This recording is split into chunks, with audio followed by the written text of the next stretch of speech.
Hi everyone, it's Laura, and today I'm here to talk to you about Two Twisted Crowns.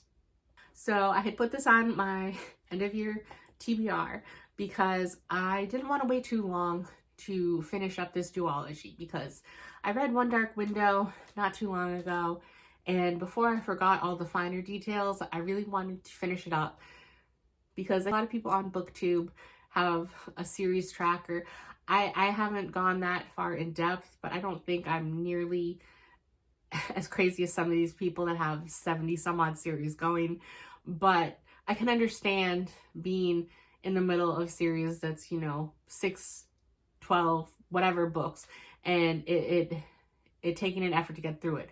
This is a duology. I wanted to finish this duology in a timely manner, and I was looking forward to it because One Dark Window was very hyped up online, and while I didn't live up fully to the hype for me, I still really enjoyed the story. And so I was very curious to see how it would continue. And so I'm going to try and keep this as spoiler-free as possible, but I want to talk about something at one point that has a spoiler in it. So when that time comes, I will put up spoiler warnings on the screen so that you can skip over that if you want to. But for the most part, this book follows right after the end of the first book. And so you still are following Raven and Elspeth. You also get a perspective from Elm this time, who is Raven's cousin. And then you see more of Ione, who is Elspeth's cousin.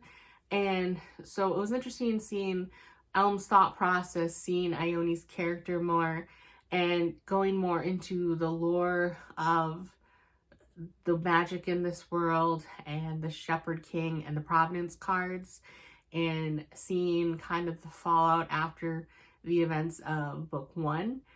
And this book flew by so fast because it had such short chapters in a lot of situations. I mean, this book was 430 pages and it had 51 chapters with the epilogue included, counted as a chapter. And so jumping from viewpoint to viewpoint, you rarely had a back-to-back chapter and the same character's viewpoint. And so you just fully get invested in one character, and then you're switching to another character's, and you want to get back to the other one, but then you become invested in this character's. And I read this so fast, and it answered so many questions I had from the first book. It was very satisfying seeing how things played out, and I loved this book a lot. I used to see a lot of people say that they like this book better than One Dark Window.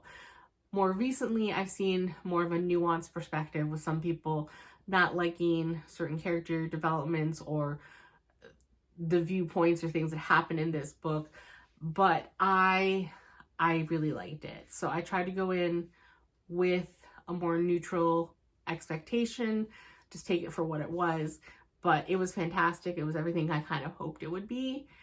And so the only thing I have an issue with, I would say, is a spoiler. So I will put up the spoiler warnings here. As long as these are up, skip to the end if you don't want to hear me say anything that could spoil you.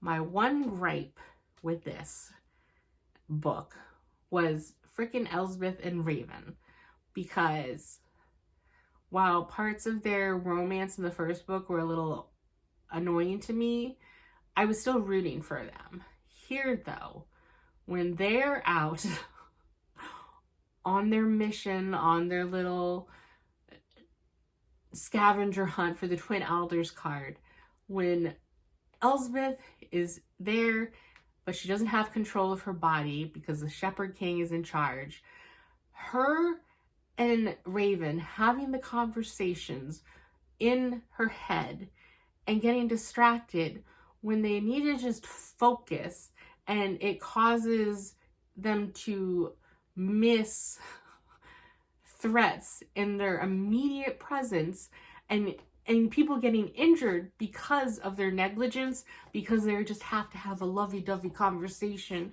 in the head using the nightmare. I was so upset because it just, Raven is the captain of the guard, of the Destriers. He should know better. And then Elspeth, she was distracting the Shepherd King on some crucial times, begging him to do the impossible or telling him things, and like, just, he's 500 years old. He's had time to figure things out, and she is having the reaction of a stupid little girl. And it just really frustrated me some of the time. I just want to be like, just shut up, Elspeth. Just shut up, Elspeth. So that annoyed me. I've seen some people not like the relationship between Elm and Ione. I was fine with that. I was on board with that. They both kind of deserve things. Seeing Ione fight against the Maiden card was interesting, and learning more about that and the effects that it could have on her, and how she wanted to get her feelings back, but she still couldn't feel her feelings. It was very interesting. So I was fine with that. It was just the Elspeth Raven thing that annoyed the crap out of me. So, all right, that's all I really had to say with spoilers. So spoiler section over. Overall, I really like this book. I gave it a 5-star. I was super happy. I was smiling at the end of it. I am so happy to have this on my shelf.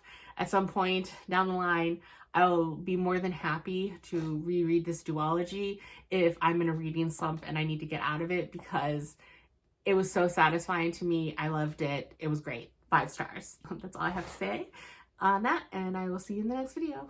Bye.